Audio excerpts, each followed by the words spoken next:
Javier Milei's biggest mistake in Argentina. Today we discuss.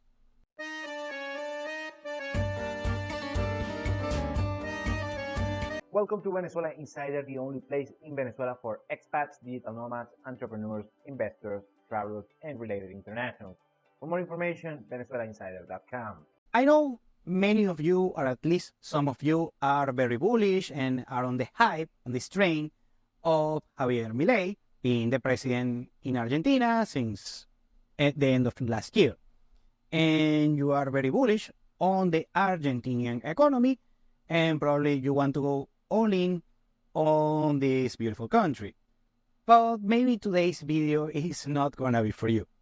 Before I start, I have to mention, first, I live in Argentina, I live in Buenos Aires, and the last decade, I spent more time on Buenos Aires, the Argentinian capital, than in Caracas, the capital of my own country. So I know what I'm speaking, and also I have to mention that actually I don't have anything against Javier Milei.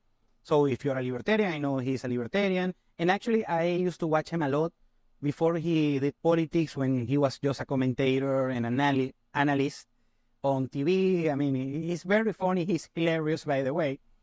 And the thing about Javier Milei is that he wants to implement, and actually he's doing it on this particular moment, he's implemented libertarian policies to the Argentinian economy. Now, the thing about the Argentinian economy, let's compare it with the Venezuelan economy that, of course, is another situation, has improved compared to 2017, that got draconian back then, but historically, that particular collapse on the Venezuelan economy was a hiccup on a 100-year span. Meanwhile, on the last 100 years, the Argentinian economy, the status quo of the Argentinian economy is just mayhem every single year, and actually, the few years when it's doing good is actually the hiccup. And this particular situation in Argentina is mostly thanks to terrible populist policies implemented by most politicians throughout the years, mostly the Peronistas, of course, we have to talk about them, but also people, quote-unquote, right-wing, that actually on the performance of these particular politicians are center-left, and usually actually throwing to extreme-left economic policies. And of course, the characteristics of the Argentine economy is a country that is very rich regarding natural resources, and also, of course, a very beautiful place, the culture. Argentina, I mean, Buenos Aires is beautiful. Argentina is an awesome country, but with particular social and economic nuances. Actually, a very famous economist said there is only 4 kinds of economies: the good ones, the bad ones, Japan and Argentina. Japan is a country that is rich, that it should not be rich, and Argentina is a poor economy that should not be poor. And it's a funny thing, though.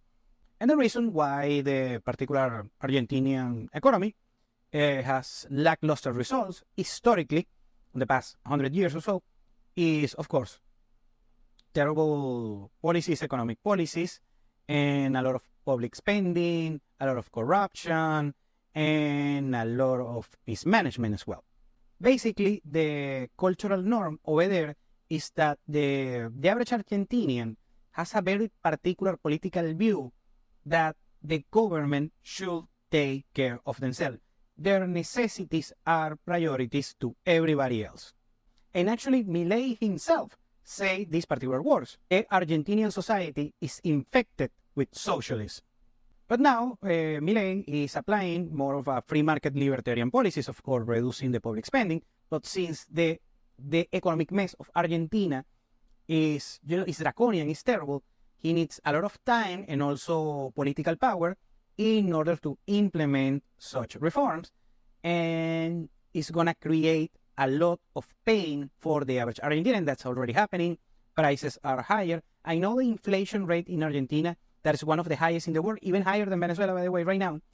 And it's high, but it's, yet again, in Argentina, it's also meaningless, because what do you want to read is not the nominal inflation rate, is actually how much on US dollars things actually cost in Argentina. And for instance, in Buenos Aires is right now on US dollar terms way more expensive than it was just a few months ago. Also, a lot of economic hardship for people that depends on these particular stipends that they receive from the Argentinian government. It could be bonds or some sort of income just for being quote unquote employees for the Argentinian government. And also, of course, a lot of screw ups that politicians made in the past, a lot of debt, international debt that Argentina has, and also public debt and public spending. So it's a mayhem that Javier Milei is trying to fix using libertarian economic policies. And actually, Argentina right now is poised to have the sharpest GDP collapse in Latin America this year.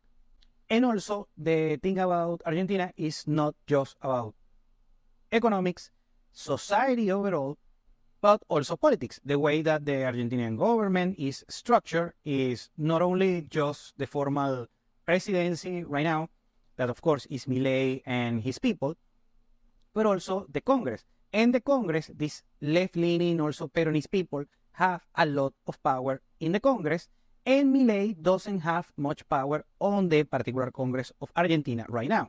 And also, keep implementing these particular libertarian policies in the Argentine economy is gonna keep bringing a bunch of pain. And Argentinians, and this is something from Argentinians, is that they are not gonna go quietly. They're gonna revolt and create civil unrest in order to prevent this particular thing. Now, let's talk about Milei's biggest mistake that is committing right now, and that's why I'm mentioning this.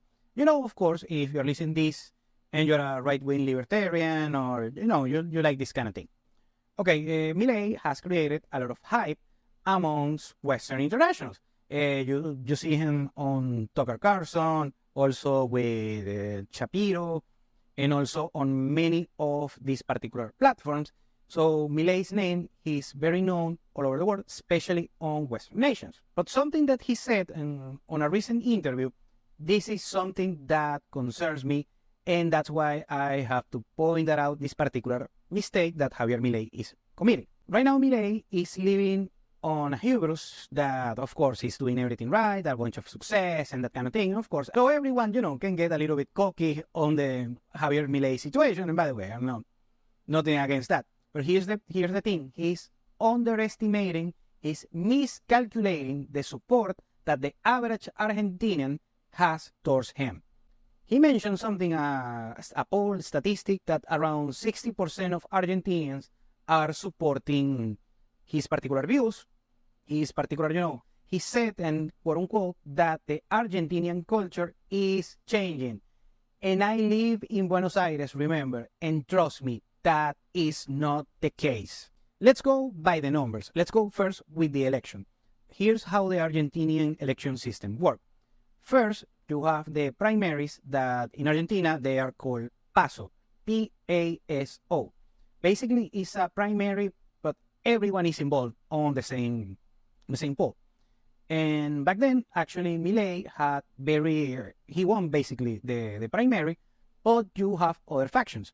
You have the Juntos por el Cambio faction, and also you have the Peronistas faction. And you have a bunch of small political parties. I mean, there are all the old school Peronistas or communists or some libertarians that are not popular, something like that. Anyways, Milei won that particular PASO election, but they only get like a third of the voting, and the other 2/3 voted for someone else, and still a handful of people, around a third of the voting, still voted for the Peronistas. After the PASOs, you have what is called the first round, or la primera vuelta, as they call them over there in Spanish. And then when you have already elected each candidate for each particular political party, the person that won the first round was Sergio Massa. Sergio Massa is, in case you don't know, is an old school Peronista that is kind of in the middle, is a center-left Peronista. He's not a draconian left Peronista. I mean, he's kind of a more moderate Peronista. And he was the chosen one amongst the other Peronistas, the other, big Peronista guys within Argentina, because it was, quote unquote, the only guy can compete with Milei. And of course, he lost, but he gave a heck of a fight. And of course, Massa is a career politician. He knows what to say, what not to say, a very cynical and manipulative man. I mean, of course, like most politicians. And the thing about he won the first round, and Milei, of course, get behind, and also the people from Juntos por el Cambio. You have to learn that the Juntos por el Cambio is they advertise themselves as being right-wing, center-right-wing, free market enthusiasts, but in practice, actually, they are center-left, and with some, spices of actually extreme left. So basically, what happened is that the political capital of Juntos por el Cambio was vouched to Javier Milei. Back then, the representative of Juntos por el Cambio was Patricia Bullrich, that actually right now is on the Milei's cabinet, and they're working pretty much fine. But basically, that synergy between La Libertad Avanza, the Milei's party, with Juntos por el Cambio, that was the junction that created that particular political wing against the Peronista faction of Sergio Massa. Now, here's the Milei's mistake. He's saying that he changed Argentinian culture, and that is completely nonsense.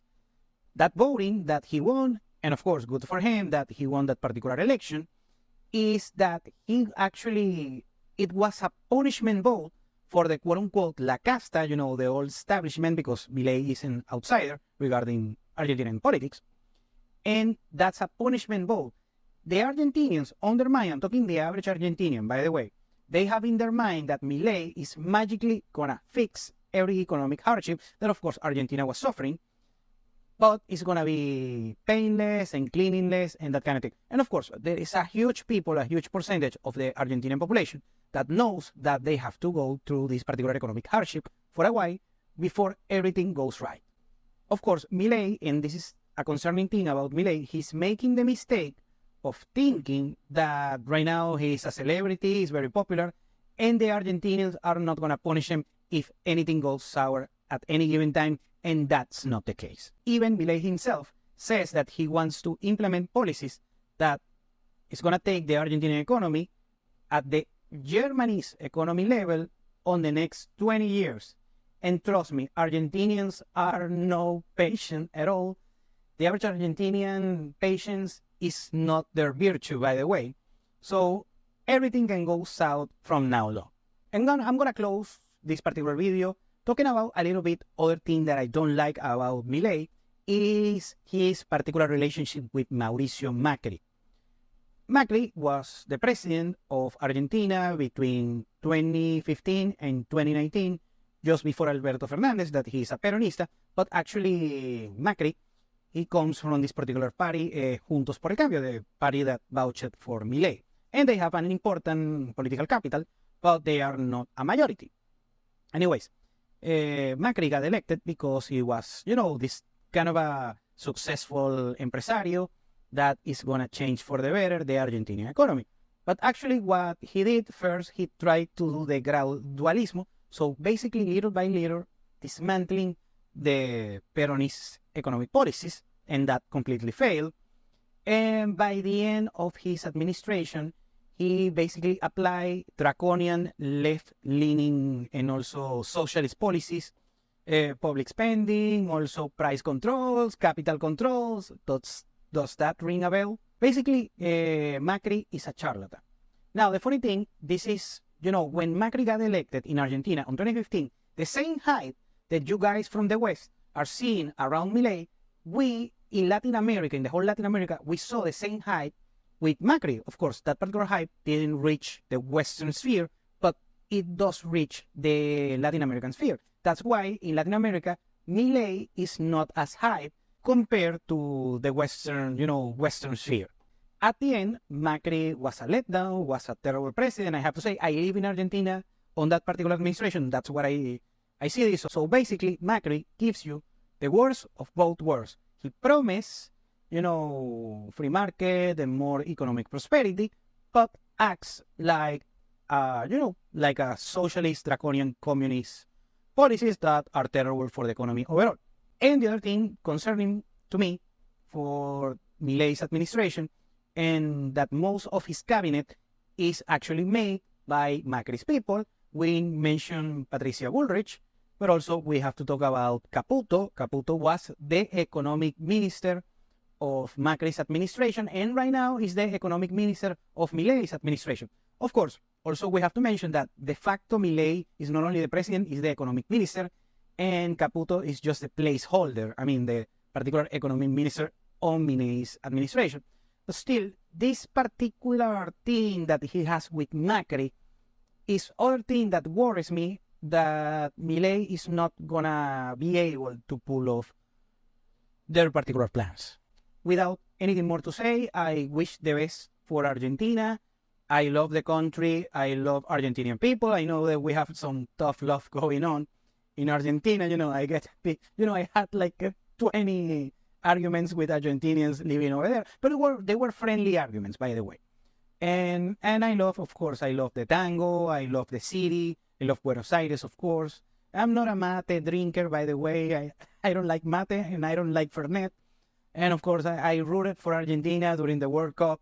So I wish the best for Argentina because it's a beautiful, special country. You have to visit it once in your life if you haven't. But if you are investing in Argentina, just be careful, do your due diligence. Thank you for watching Venezuela Insider. Please like, share, and subscribe. Follow us on social media. If you want to work with us, VenezuelaInsider.com. Thanks again and have a nice day.